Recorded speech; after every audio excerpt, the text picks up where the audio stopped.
Le précis d'histoire romaine se présente comme une œuvre cohérente et intelligible d'un millénaire d'histoire, depuis les origines de Rome jusqu'au dernier siècle de l'Empire. Il ne s'agit pourtant pas d'une encyclopédie ni d'un traité réservé aux spécialistes.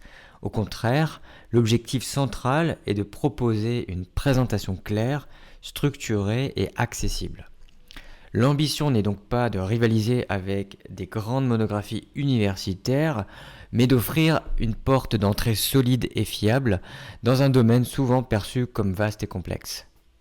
Les auteurs partent du constat que, pour beaucoup, les connaissances relatives à Rome se réduisent à des souvenirs lacunaires provenant de l'enseignement secondaire, souvent fragmentaires et mêlés d'éléments légendaires. Il s'agit donc de reconstruire, sur ces bases peu assurées, une compréhension plus rigoureuse, articulée et vivante du monde romain. L'ouvrage se veut en ce sens un outil d'initiation complet, apte à guider le lecteur dans la chronologie, les institutions, les structures sociales et les grands enjeux politiques d'une civilisation qui a profondément marqué la culture occidentale. Pour ce faire, les auteurs ont dû effectuer des choix méthodologiques.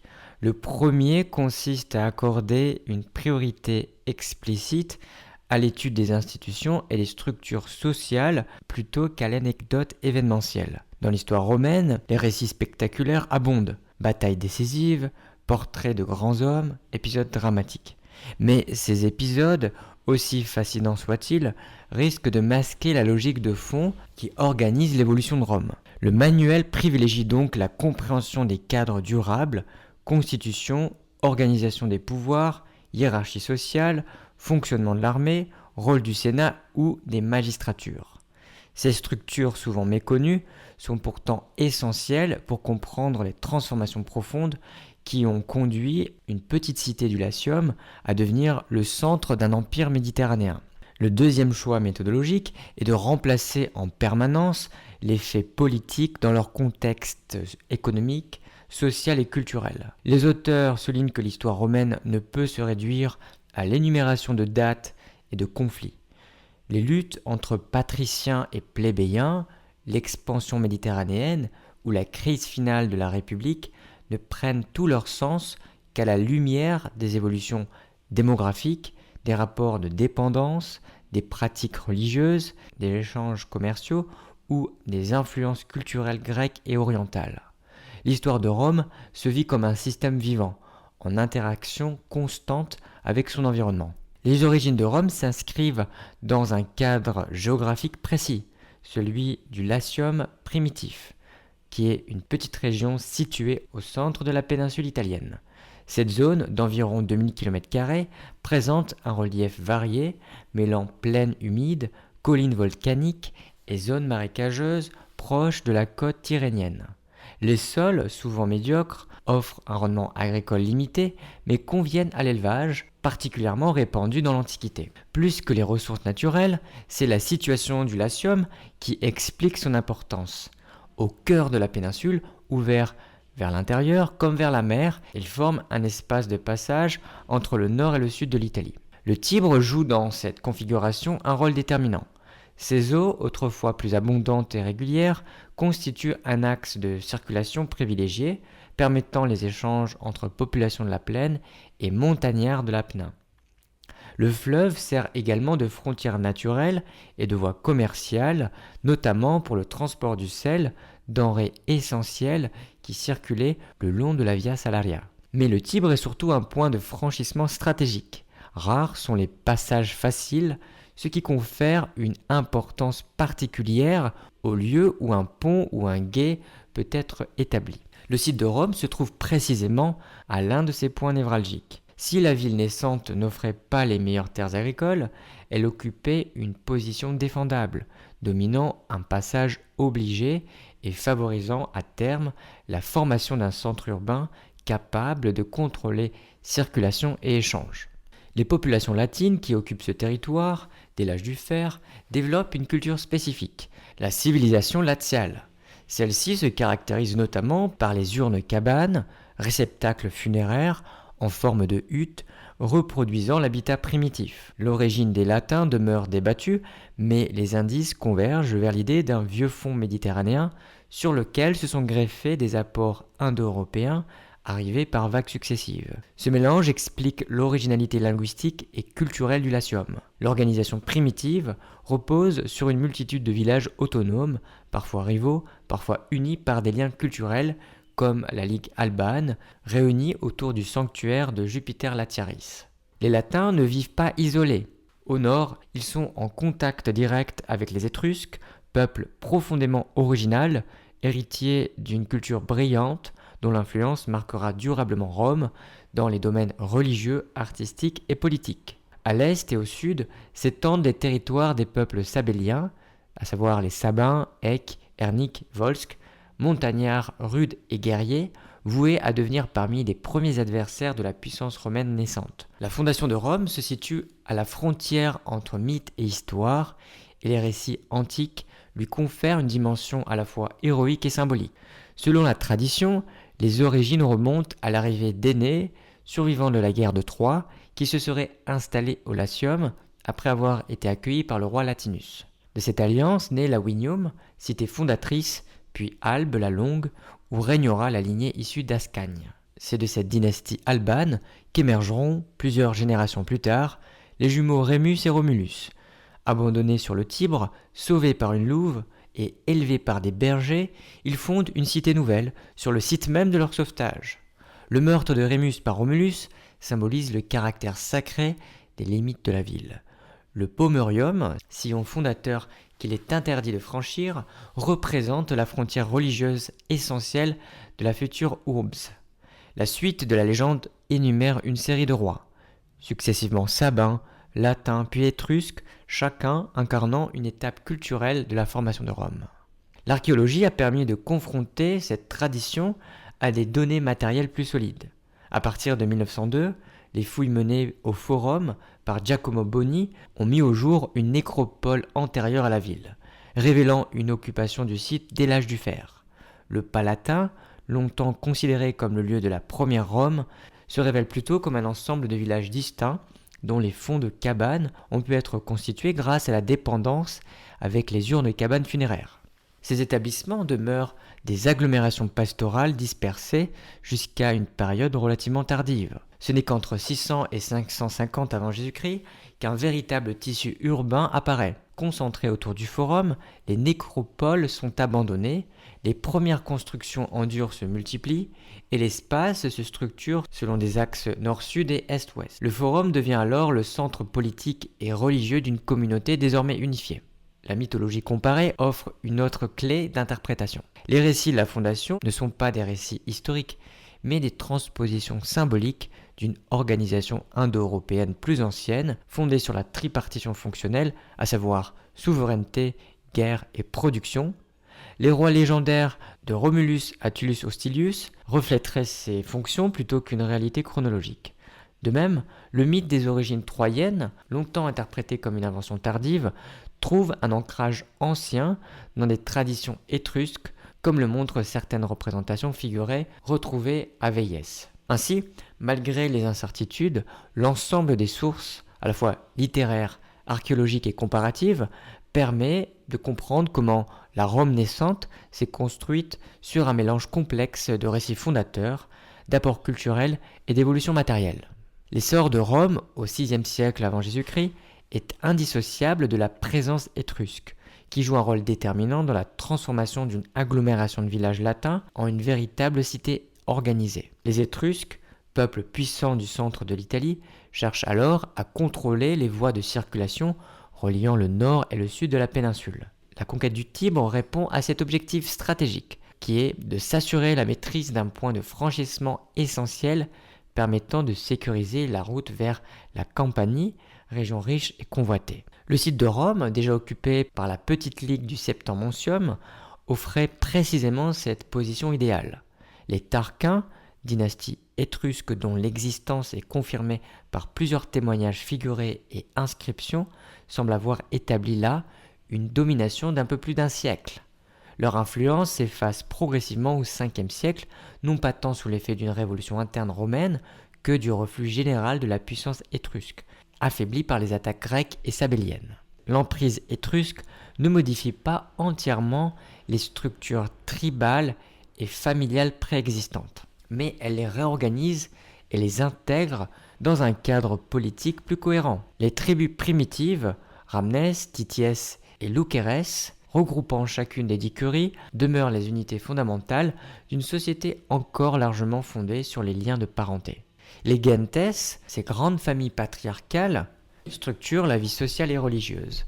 Chaque groupe possède ses cultes, ses ancêtres, ses règles internes. Au-dessus de cette organisation gentilis s'impose la monarchie, dont le titulaire concentre à la fois l'impérium, qui est le pouvoir politique et militaire suprême, et les principales fonctions religieuses, ce qui fait du roi une figure sacrée autant qu'un chef de guerre. Le Sénat, composé des chefs de grandes familles, ne détient pas un pouvoir décisionnel autonome, mais exerce une autorité considérable fondée sur son prestige religieux et social. L'Assemblée curiate, quant à elle, ratifie certaines décisions par des léges, notamment la loi curiate conférant l'impérium, même si son rôle reste essentiellement formel.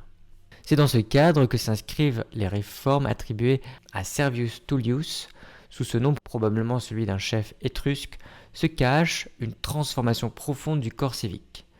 L'organisation curiate, conçue pour structurer le recrutement militaire, classe désormais les citoyens selon leur richesse et non plus selon leur appartenance gentilis.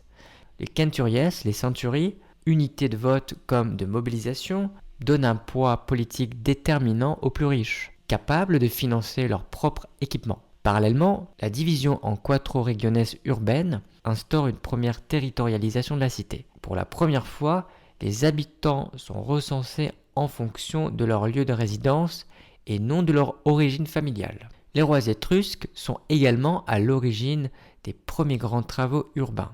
La muraille servienne, vaste enceinte entourant les principales collines, témoigne de l'importance stratégique que Rome a acquise. Le temple de Jupiter capitolin, avec ses éléments architecturaux typiquement étrusques, devient le symbole religieux et politique de la cité.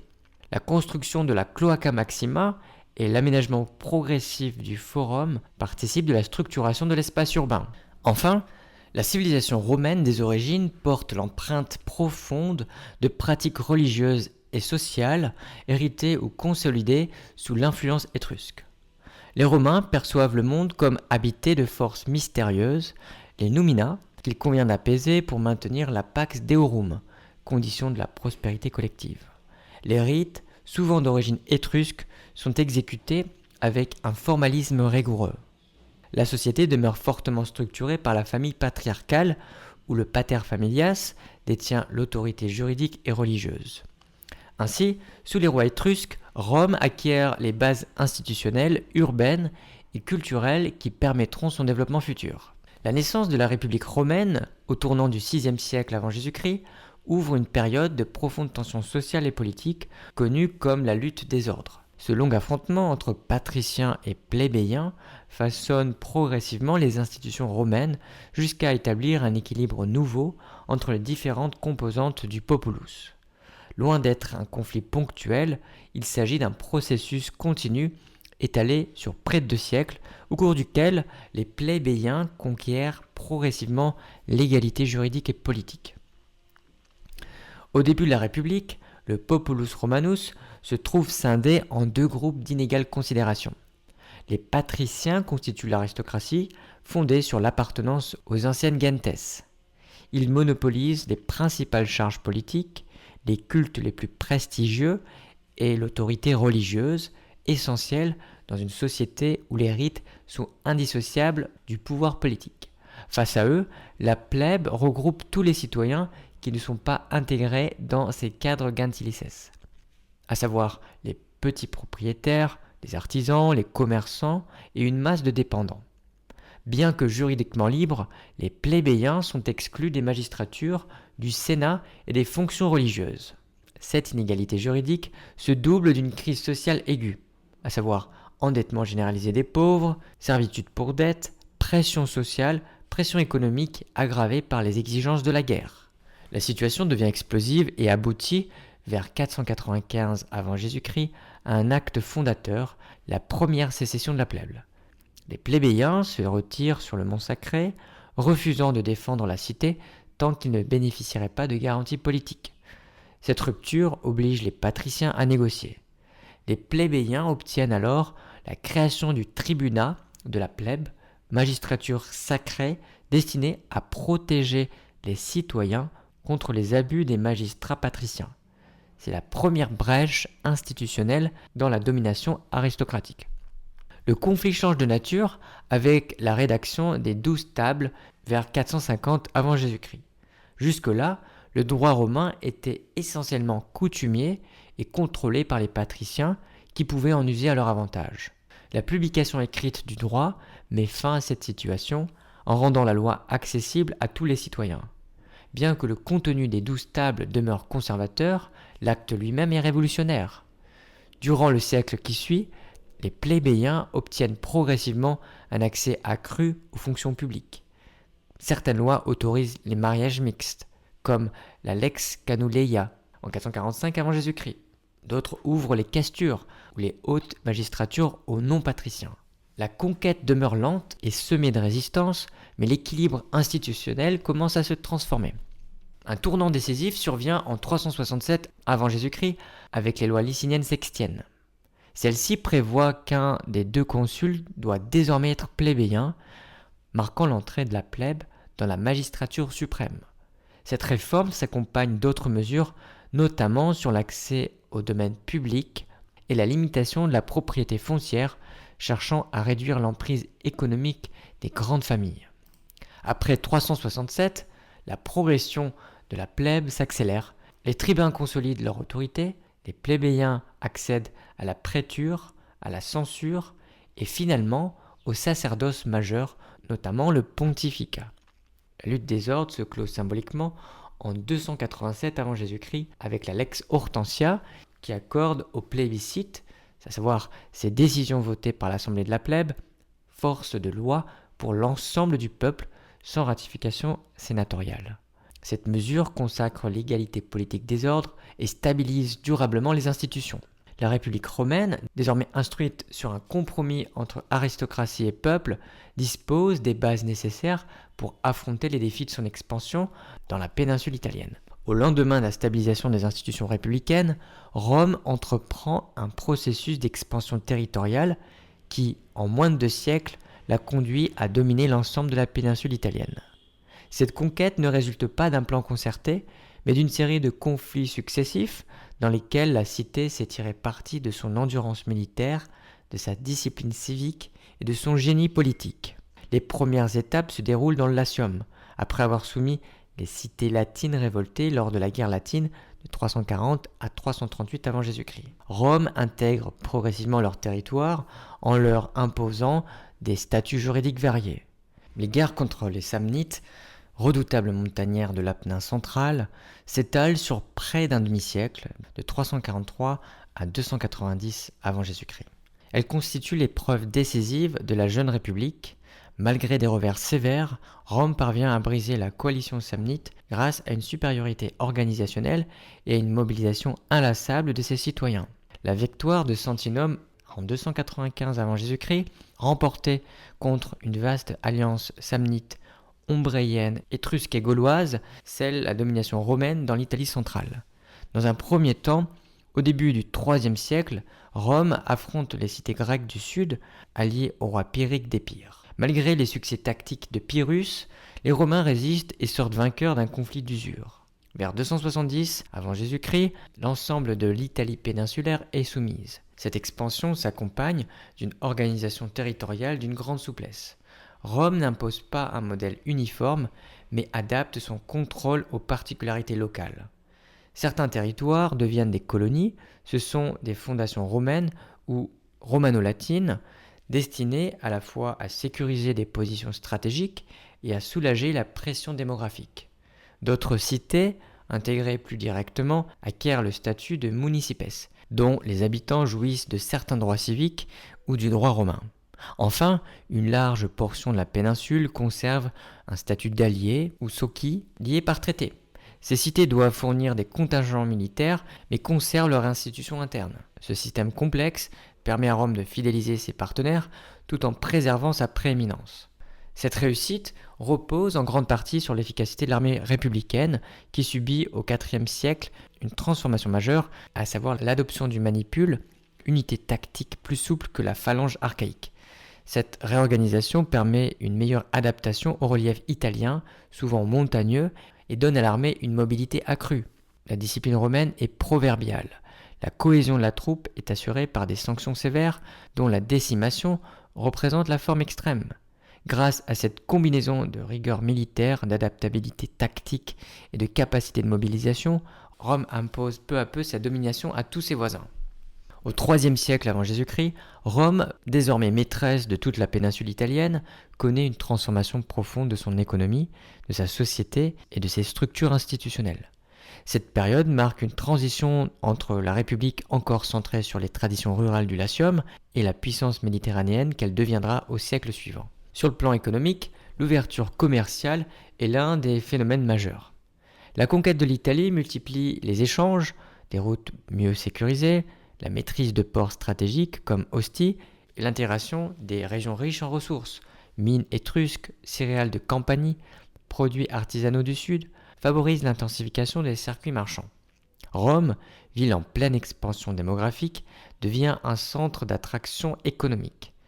Les artisans s'organisent en corps de métier, les marchés se développent et les grands propriétaires fonciers commencent à étendre leurs domaines en utilisant une main-d'œuvre servile de plus en plus abondante issue des guerres de conquête. La cité romaine, elle aussi, se transforme. Les élites évoluent sensiblement. Les anciennes familles patriciennes restent influentes, mais la nobilitas tend désormais à intégrer des familles plébéiennes enrichies, distinguées par l'accès au consulat. Ce renouvellement contribue à une aristocratie fondée davantage sur la réussite politique et militaire que sur la naissance.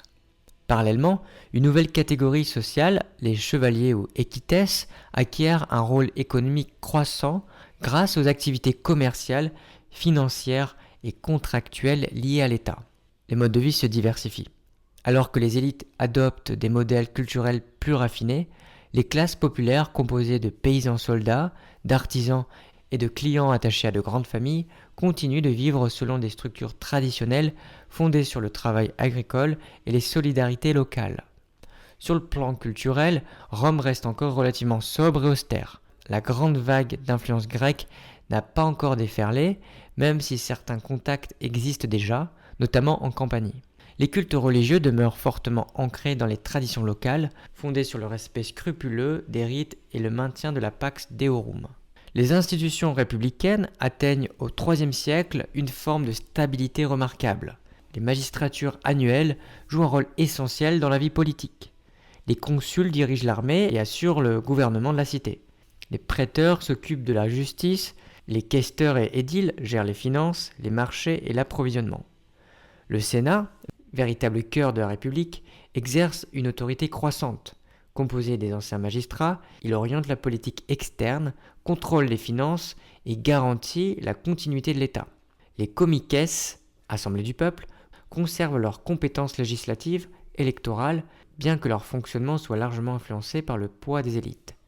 Ainsi, au IIIe siècle, Rome apparaît comme une puissance solidement structurée, en pleine expansion économique et institutionnelle, prête à entrer dans l'arène méditerranéenne.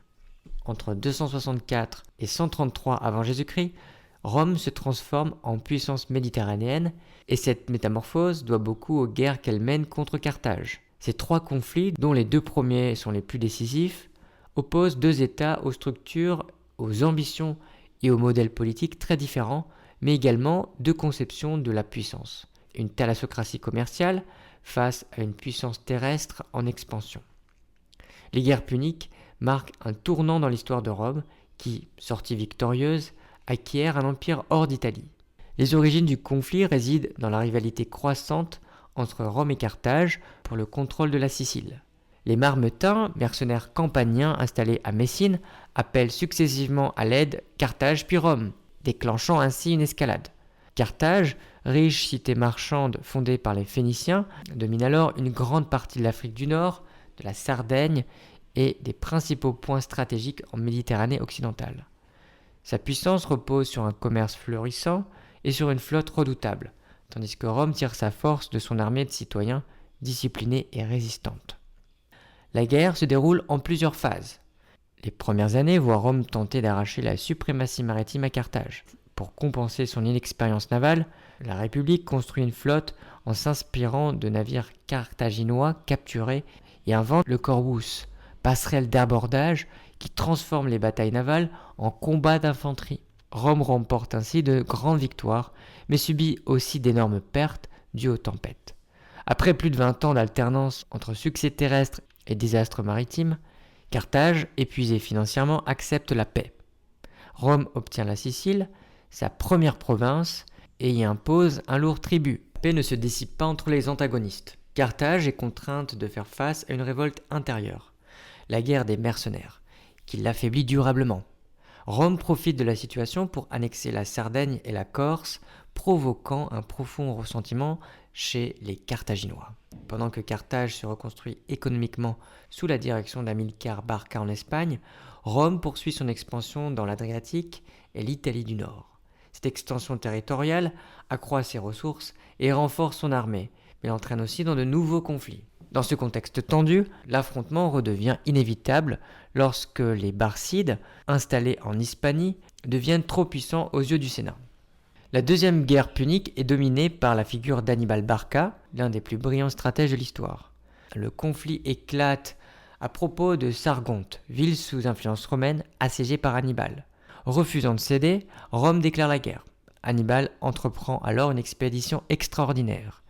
Il traverse l'Espagne, franchit les Alpes avec ses troupes et quelques éléphants, et surprend les Romains en débarquant au cœur de l'Italie. Les premières années sont un désastre pour Rome. Hannibal écrase les légions à la Trébie en 218 avant Jésus-Christ, au lac Tracymène, puis à Cannes, bataille où près de 50 000 soldats romains périssent. Jamais la République n'a été aussi proche de l'effondrement. Pourtant elle résiste, refusant toute négociation. Sous l'influence de Fabius Maximus, elle adopte une stratégie d'usure, évitant les affrontements décisifs. Peu à peu, Rome regagne ses territoires perdus grâce à sa capacité de mobilisation et à la fidélité de la majorité de ses alliés italiques. Dans le même temps, un autre front se développe. Publius Cornelius Scipion, surnommé bientôt l'Africain, mène une campagne décisive en Espagne, puis porte la guerre en Afrique. Menacé, Carthage rappelle Hannibal. La confrontation finale a lieu à Zama en 202 avant Jésus-Christ. Scipion remporte la victoire, mettant fin à l'expansion carthaginoise. Les conséquences sont immenses. Carthage perd sa flotte, son empire et son autonomie militaire, devant désormais vivre sous la surveillance stricte de Rome. Cette dernière devient la principale puissance de la Méditerranée occidentale. Les guerres puniques marquent aussi une mutation interne. Les élites romaines s'enrichissent, l'économie se transforme sous l'afflux de butin et d'esclaves, et la conquête nourrit l'essor d'une politique impérialiste qui orientera durablement la République vers un destin impérial. Au lendemain de ses victoires sur Carthage, Rome tourne progressivement son attention vers la Méditerranée orientale, où s'affrontent les héritiers d'Alexandre. Portée par une dynamique de puissance et soutenue par une idéologie de plus en plus impérialiste, la République intervient d'abord sous couvert d'arbitrage, prétendant protéger les cités grecques menacées par les monarchies hellénistiques. Cette justification morale masque toutefois des ambitions politiques et stratégiques. Contrôler les routes commerciales, prévenir l'émergence d'une puissance capable de rivaliser avec Rome et étendre son influence diplomatique. Les guerres macédoniennes constituent la première étape de cette expansion. Philippe V de Macédoine, jugé trop entreprenant, devient la cible de plusieurs coalitions orchestrées par le Sénat. Après des campagnes successives, Rome remporte la victoire décisive de Cynocéphale en 197 avant Jésus-Christ, affirmant sa supériorité militaire. Quelques décennies plus tard, la monarchie macédonienne est définitivement abattue après la bataille de Pydna, et le royaume est divisé en provinces obéissant à Rome. La lutte contre les Séleucides prolonge ce mouvement. Antiochos III, désireux d'étendre son pouvoir en Grèce, entre en conflit avec Rome, qui le vint à Magnésie en 190 avant Jésus-Christ. La paix impose au royaume séleucide de lourdes indemnités et de sévères restrictions territoriales. Ainsi, en quelques décennies, Rome impose son hégémonie sur l'ensemble du bassin oriental, préparant l'annexion future de provinces hellénistiques. La conquête de la Méditerranée entre le IIIe et le IIe siècle avant Jésus-Christ transforme profondément la société romaine. L'afflux massif de richesses, de terres et d'esclaves bouleverse l'équilibre traditionnelle de la République. Sur le plan économique, la mutation la plus frappante est le déclin progressif de la petite paysannerie, pilier historique de la cité. Engagés dans des campagnes militaires longues et répétées, les petits propriétaires peinent à entretenir leur exploitation. Beaucoup, endettés ou ruinés, doivent vendre leurs terres à de grands propriétaires qui constituent des latifundia, fondés sur la main-d'œuvre servile. Cette évolution entraîne un exode massif. Des milliers d'anciens paysans affluent vers Rome, formant un prolétariat urbain, dépendant des distributions publiques et du clientélisme des grandes familles. Parallèlement, les élites romaines se recomposent. La conquête enrichit considérablement la nobilitas, qui tire profit des commandements militaires et du contrôle des provinces. Mais elle favorise aussi la montée des chevaliers, ou equites, groupes de plus en plus puissants grâce aux activités financières, fiscales et commerciales, en particulier à travers l'affermage des impôts provinciaux. La société romaine se polarise ainsi entre une aristocratie militaire, administrative d'un côté, et une bourgeoisie d'affaires de l'autre, toutes deux aspirant à jouer un rôle politique croissant. Ces transformations génèrent une véritable crise institutionnelle. Le Sénat, organe traditionnel de direction, se ferme progressivement autour d'une oligarchie qui monopolise les magistratures et contrôle la politique externe. Les sénateurs défendent leurs privilèges, refusent les réformes capables d'atténuer les tensions sociales et s'opposent à l'ascension des chevaliers, créant des conflits internes de plus en plus vifs. À cela s'ajoutent des tensions croissantes avec les alliés italiques, appelés Socii, qui fournissent l'essentiel des contingents militaires mais ne bénéficient ni du butin ni des droits politiques que confère la citoyenneté romaine. Leur fidélité, pourtant essentielle pendant les guerres puniques, commence à vaciller face à l'injustice structurelle dont ils sont victimes. Enfin, la conquête entraîne une profonde hellénisation de Rome. Le contact avec le monde grec transforme la vie intellectuelle, les élites adoptent les œuvres d'Homère, la philosophie stoïcienne et épicurienne, et un nouvel idéal éducatif fondé sur la rhétorique et la culture littéraire. Les arts se développent, sculpture, architecture et mosaïque grecque inspirent de nouvelles formes esthétiques. Sur le plan religieux, les dieux grecs s'intègrent progressivement au panthéon romain, rebaptisé mais reconnaissable, tandis que les cultes orientaux commencent à pénétrer la cité. Cette ouverture culturelle enrichit profondément Rome, mais renforce aussi les contrastes entre une aristocratie cosmopolite et un peuple attaché aux traditions anciennes. Ainsi, la conquête de la Méditerranée ne se limite pas à un agrandissement territorial, elle bouleverse entièrement la société romaine et prépare les crises politiques du 1er siècle avant Jésus-Christ. Entre 133 et 31 avant Jésus-Christ, la République romaine traverse une crise progressive qui trouve son origine dans les déséquilibres sociaux et politiques accumulés après les grandes conquêtes. L'initiative de réforme revient d'abord aux Gracches, deux tribuns de la plèbe issus d'une famille aristocratique. En 133 avant Jésus-Christ, Tiberius Gracchus propose une réforme agraire visant à redistribuer les terres publiques accaparées par les grands propriétaires et à restaurer une petite paysannerie affaiblie. Sa loi, adoptée malgré la résistance du Sénat, provoque un affrontement frontal entre les institutions traditionnelles et les nouvelles forces populaires. Tiberius est assassiné, inaugurant une ère de violence politique. 10 ans plus tard, Caius Gracchus poursuit l'œuvre de son frère.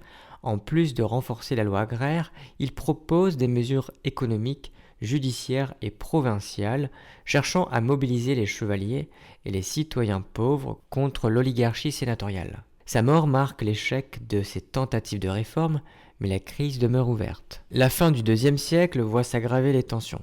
Rivalité entre généraux, compétition électorale exacerbée, instrumentalisation des masses urbaines. Le conflit atteint son paroxysme lors de la guerre sociale de 91 à 88 avant Jésus-Christ, lorsque les alliés italiques, privés depuis des décennies de citoyenneté, se révoltent pour obtenir les droits politiques dont ils sont exclus. Rome finit par leur accorder la citoyenneté, mais au prix d'un conflit sanglant qui révèle la fragilité du tissu politique italien. À cette instabilité s'ajoute la lutte pour le commandement militaire contre Mithridate, qui oppose Marius et Sylla. Vainqueur de la guerre civile, Sylla marche sur Rome et impose une dictature destinée à restaurer l'autorité du Sénat. Ces réformes renforcent le pouvoir aristocratique, limitent l'influence des tribuns de la plèbe et réorganisent les provinces. Toutefois, la violence de ces proscriptions et son recours à l'armée comme instrument politique affaiblissent durablement les fondements républicains. À sa mort, la crise se poursuit, ouvrant la voie aux ambitions personnelles de Pompée, de Crassus et surtout de César. Au 1er siècle avant Jésus-Christ, la République romaine adopte une politique résolument impérialiste, portée par l'ascension de généraux dont le pouvoir repose de plus en plus sur des armées professionnelles. Ces troupes, recrutées parmi les citoyens pauvres, attirés par la solde et l'espoir de butin, deviennent fidèles à leur commandant plutôt qu'à l'État, contribuant à l'affaiblissement des institutions traditionnelles. Pompée incarne l'un des premiers grands chefs militaires de cette époque. Investi de pouvoirs exceptionnels, il pacifie en quelques mois la Méditerranée infestée de pirates, sécurisant ainsi les routes commerciales vitales pour Rome. Son prestige s'accroît encore lorsqu'il mène avec succès des campagnes en Orient, soumettant le royaume pontique, réorganisant la Syrie et transformant plusieurs États en royaumes clients. Son action étend considérablement l'influence de Rome en Asie et fait de lui l'un des hommes les plus puissants de son temps. César, quant à lui, joue un rôle déterminant en Occident. Proconsul en Gaule à partir de 58 avant Jésus-Christ, il entreprend la conquête méthodique du territoire gaulois. Écrasant les coalitions successives et vainquant Vercingétorix à Alésia en 52 avant Jésus-Christ, cette guerre, d'une ampleur inédite, apporte à Rome d'immenses richesses et des centaines de milliers d'esclaves, tout en donnant à Rome une armée dévouée et un prestige incomparable. Ainsi, l'impérialisme du 1er siècle renforce la puissance de Rome, mais prépare également l'effondrement de la République en concentrant le pouvoir militaire entre les mains de quelques individus. Entre 79 et 43 avant Jésus-Christ, la République romaine entre dans une phase d'agonie politique marquée par l'incapacité des institutions à s'adapter aux transformations sociales, militaires et économiques issues des conquêtes. Après la dictature de Sylla, qui prétendait restaurer l'autorité sénatoriale en renforçant l'oligarchie, ces réformes se révèlent rapidement inefficaces. Le Sénat, rigide et divisé, ne parvient ni à encadrer l'ambition des généraux, ni à répondre aux aspirations du peuple et des chevaliers. Les conflits sociaux persistent, la corruption s'aggrave et la violence politique reste un instrument fréquent dans les luttes électorales. C'est dans ce contexte d'instabilité qu'émerge le premier triumvirat, alliance informelle conclue en 60 avant Jésus-Christ entre Pompée, César et Crassus. Chacun y trouve un intérêt personnel. Pompée souhaite la ratification de ces mesures orientales, César cherche un grand commandement et Crassus désire accroître son influence économique et politique.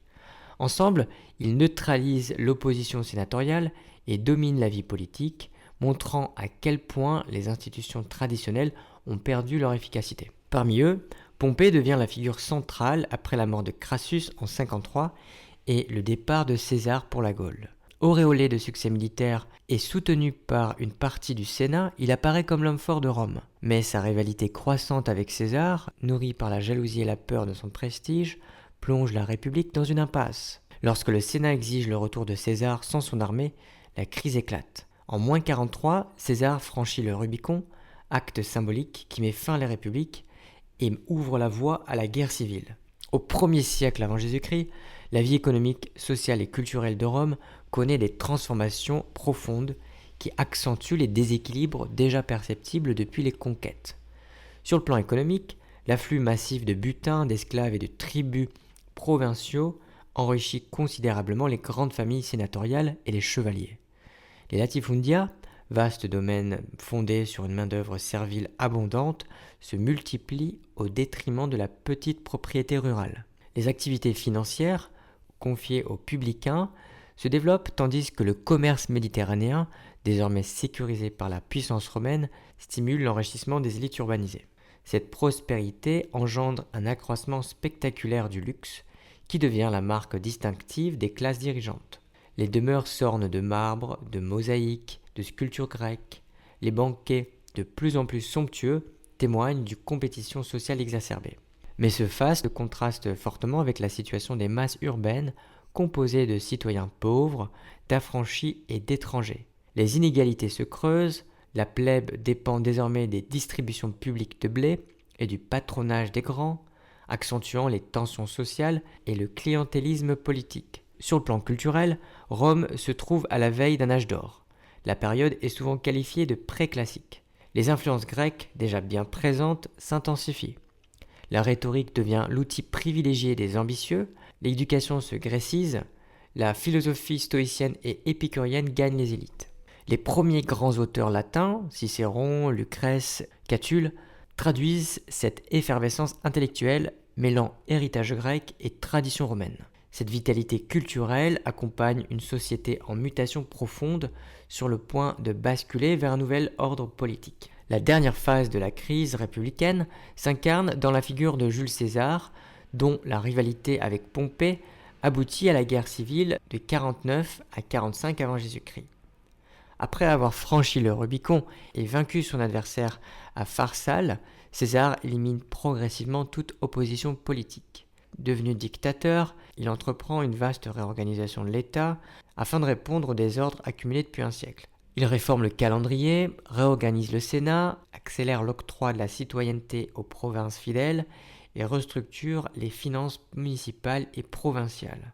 Sur le plan social, il tente de limiter la spéculation foncière, de réduire le chômage urbain et de réinsérer les vétérans par la création de colonies. César agit également comme réformateur impérial, cherchant à mieux intégrer les territoires conquis dans un ensemble cohérent. Cependant, la concentration du pouvoir entre ses mains conduit inévitablement vers une forme de monarchie, même si César refuse explicitement le titre de roi. Son assassinat en 44 avant Jésus-Christ révèle la profondeur des tensions qu'il avait suscitées sans pour autant résoudre les problèmes structurels de la République. L'héritage césarien passe alors entre les mains du second triumvirat, Octave, Antoine, Lépide, destiné officiellement à venger César. Mais les rivalités internes conduisent à une nouvelle guerre civile. La victoire d'Octave à Actium en 31 avant Jésus-Christ met fin à un siècle de crise et ouvre la voie à un nouveau régime, le Principat.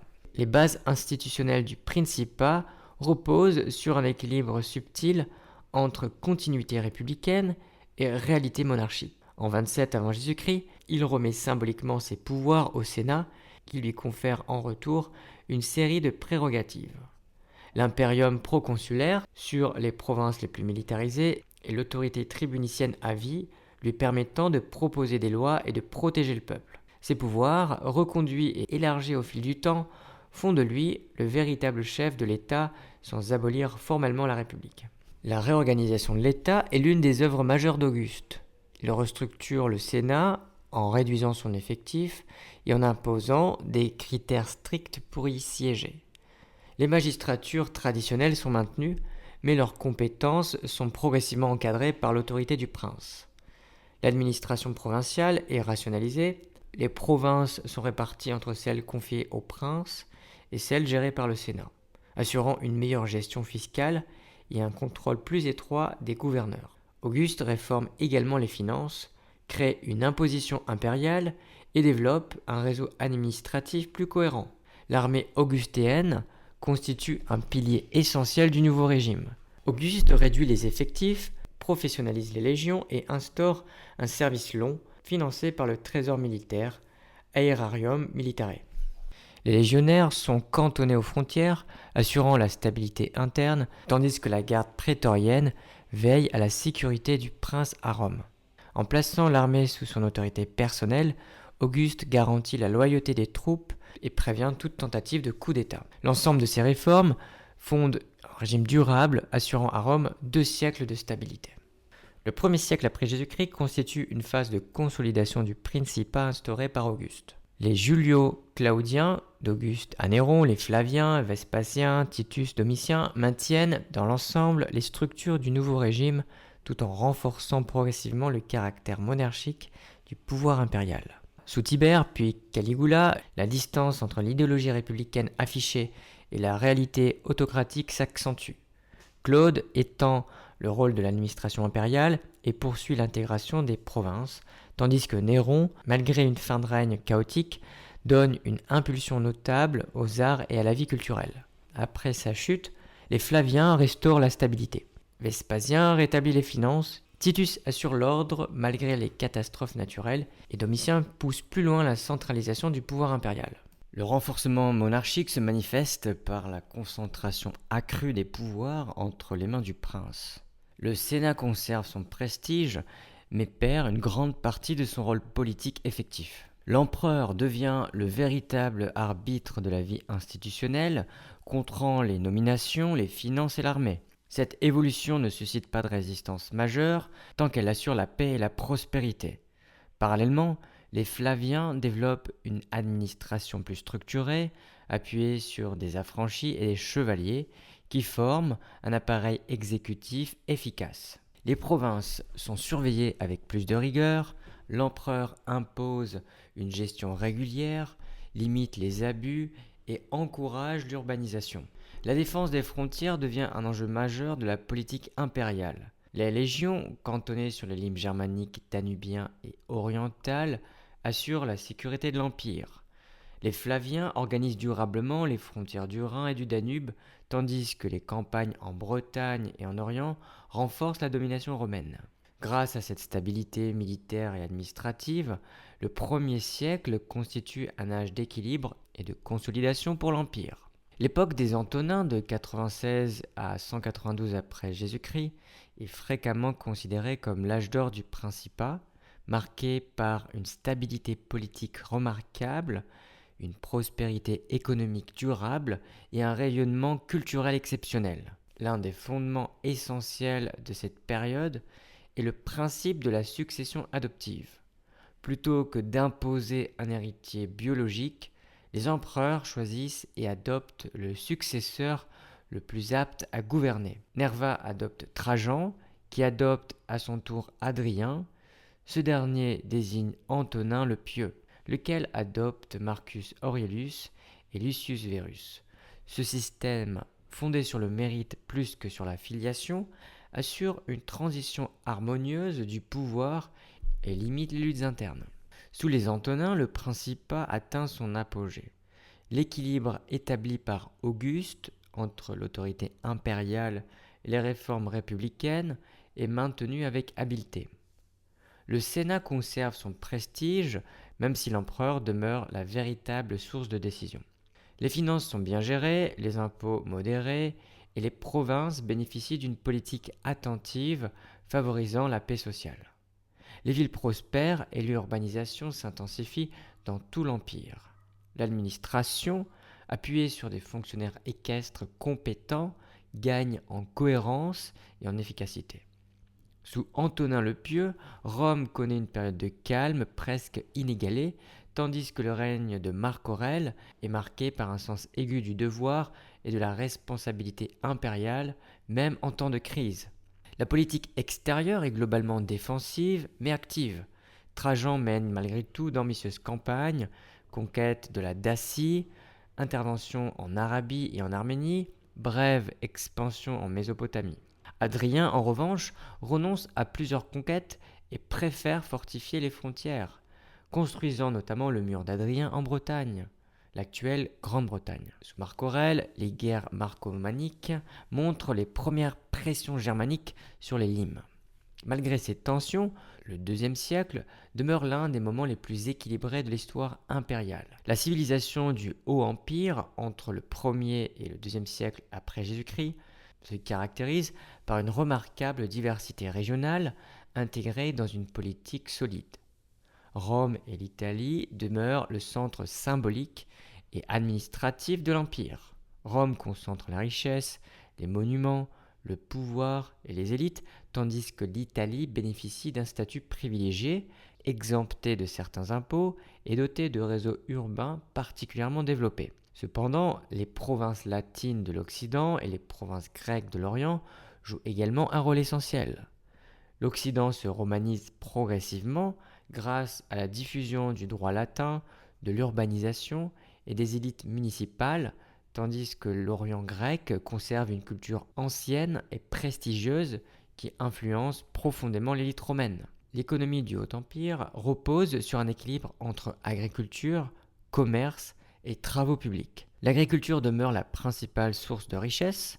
Les domaines ruraux, petits ou vastes, produisent huile, vin, blé et élevage. Le commerce méditerranéen est intense, favorisé par la sécurité des mers assurée par la flotte romaine, amphores d'Espagne, marbre d'Asie mineure, papyrus d'Égypte, témoignent de l'ampleur des échanges. Les travaux publics, financés par l'État et les notables locaux, transforment les villes. Aqueducs, thermes, théâtres, routes et ponts structurent l'espace impérial et facilitent les circulations. La société romaine est fortement hiérarchisée. Au sommet, les ordres sénatorial et équestres regroupent les détenteurs du pouvoir politique et économique. Les bourgeoisies urbaines, les décurions, administrent les cités provinciales. En dessous, un vaste ensemble de citoyens modestes, d'affranchis et de pérégrins compose la majorité de la population. Les esclaves, très nombreux, occupent des fonctions variées. Domestiques, ouvriers agricoles, artisans ou administrateurs d'ateliers. L'affranchissement fréquent permet l'intégration progressive de certains d'entre eux dans la société libre. La religion du Haut-Empire est plurielle. Les cultes traditionnels, fondés sur les rites et la Pax Deorum, coexistent avec des cultes orientaux, Isis, Cybèle, Mithra, qui séduisent des groupes variés, en particulier les soldats et les classes urbaines. Le christianisme, d'abord minoritaire, se diffuse lentement dans les villes grâce à des réseaux communautaires structurés, suscitant parfois méfiance ou répression, mais préparant déjà de profondes transformations pour les siècles suivants. La littérature et les arts témoignent de l'éclat culturel du Haut-Empire. La poésie latine avec Virgile ou Ovide, l'historiographie avec Tacite et Suétone, la philosophie avec Sénèque et Marc Aurèle, et l'éloquence avec Quintilien. Tout cela modèle durablement la culture européenne. Dans les arts, l'architecture monumentale, comme les forums, les arcs de triomphe, les amphithéâtres, illustre la puissance romaine, tandis que la culture et la mosaïque combinent influence grecque et tradition locale. Ainsi, la civilisation du Haut-Empire associe diversité culturelle, prospérité économique et stabilité politique, constituant l'un des sommets de l'histoire romaine. Le IIIe siècle marque l'une des périodes les plus tourmentées de l'histoire romaine, où l'Empire, affaibli de toutes parts, semble proche de l'effondrement. Après l'extinction des Sévères vers 235, le pouvoir impérial sombre dans une anarchie militaire. Les légions proclament, renversent et assassinent des empereurs à un rythme effréné. En moins d'un demi-siècle, près d'une vingtaine d'empereurs se succèdent, souvent éphémères, incapables d'établir une autorité durable. Le pouvoir central, déstabilisé, perd le contrôle des provinces, tandis que des menaces extérieures se multiplient. Pression germanique sur le Rhin et le Danube, raids sarmates, montée de la puissance perse sassanide, qui capture l'empereur Valérien en 260. À cette instabilité politique s'ajoutent de graves crises économiques et monétaires.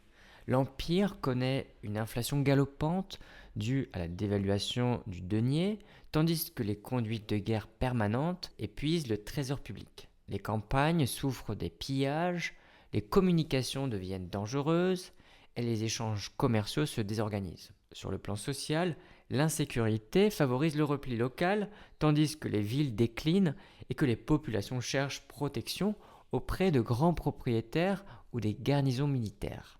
Cependant, malgré ces difficultés, l'Empire ne s'effondre pas. Plusieurs empereurs énergétiques tentent de redresser la situation, mais c'est surtout Aurélien, de 270 à 275, que s'opère une véritable reprise.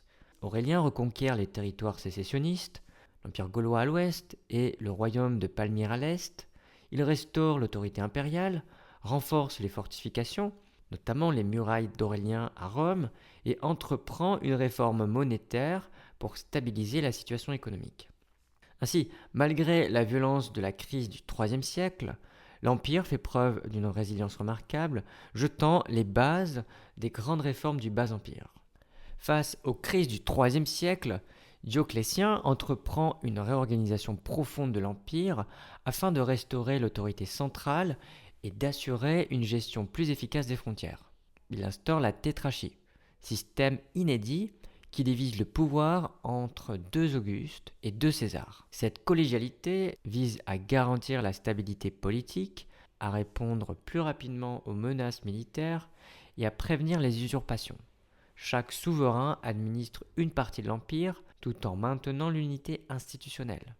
Les réformes administratives et fiscales de Dioclétien sont tout aussi déterminantes. Il réorganise l'empire en multipliant les provinces, désormais regroupées en diocèses, eux-mêmes placés sous l'autorité de préfets du prétoire. Cette nouvelle hiérarchie crée un appareil bureaucratique plus dense et plus contrôlé. Sur le plan fiscal, Dioclétien établit un impôt régulier fondé sur le recensement des terres et des individus, renforçant ainsi les ressources de l'État. Il tente également de stabiliser la monnaie et de limiter l'inflation, notamment par l'édit sur les prix. Son successeur Constantin poursuit et amplifie cette politique. Il met progressivement fin à la tétrarchie, réunit l'ensemble du pouvoir entre ses mains et fonde une nouvelle capitale, Constantinople, centre stratégique et symbolique d'un empire désormais dominé par l'Orient. Son règne marque une étape décisive dans la christianisation de l'État. Après l'édit de Milan en 313, qui accorde la liberté de culte, Constantin favorise l'Église, convoque le concile de Nicée en 325 et intègre progressivement le christianisme à l'appareil impérial. La réorganisation militaire se poursuit. L'armée est divisée en troupes de frontières, limatenei, et armée mobile, comitatenses, facilitant la réponse aux invasions. Cette transformation, initiée par Dioclétien et consolidée par Constantin, pose les fondations du Bas-Empire et les structures médiévales à venir. La fin de l'Empire romain d'Occident résulte d'un enchaînement de crises politiques, militaires et sociales qui s'accélèrent au IVe siècle. Après Constantin, plusieurs empereurs tentent de préserver l'unité impériale. Julien, dernier défenseur actif du paganisme, s'efforce de restaurer l'autorité centrale et de réformer l'administration, mais son règne bref, de 361 à 363, s'achève lors de sa campagne contre les Perses. Son successeur Valens, chargé de l'Orient, doit affronter la pression constante des Goths. Sa défaite et sa mort à Andrinople en 378 marquent un tournant majeur. L'armée romaine montre son incapacité à absorber les peuples barbares tout en préservant son efficacité. La réforme de Théodose, qui règne de 379 à 395, rétablit provisoirement la stabilité et réaffirme l'unité impériale, mais ce sera la dernière. Théodose intègre massivement des fédérés barbares dans l'armée et confie des pouvoirs considérables à leurs chefs, affaiblissant l'autorité impériale. À sa mort, l'Empire est divisé définitivement entre Orient et Occident. Pendant ce temps, les pressions barbares s'intensifient. Goths, Vandales, Suèves et Huns franchissent les frontières, souvent accueillis comme réfugiés, parfois comme envahisseurs. L'État occidental, miné par les usurpations, les guerres civiles et l'effondrement fiscal, prend progressivement le contrôle des provinces. La désintégration de l'autorité impériale devient irrémédiable.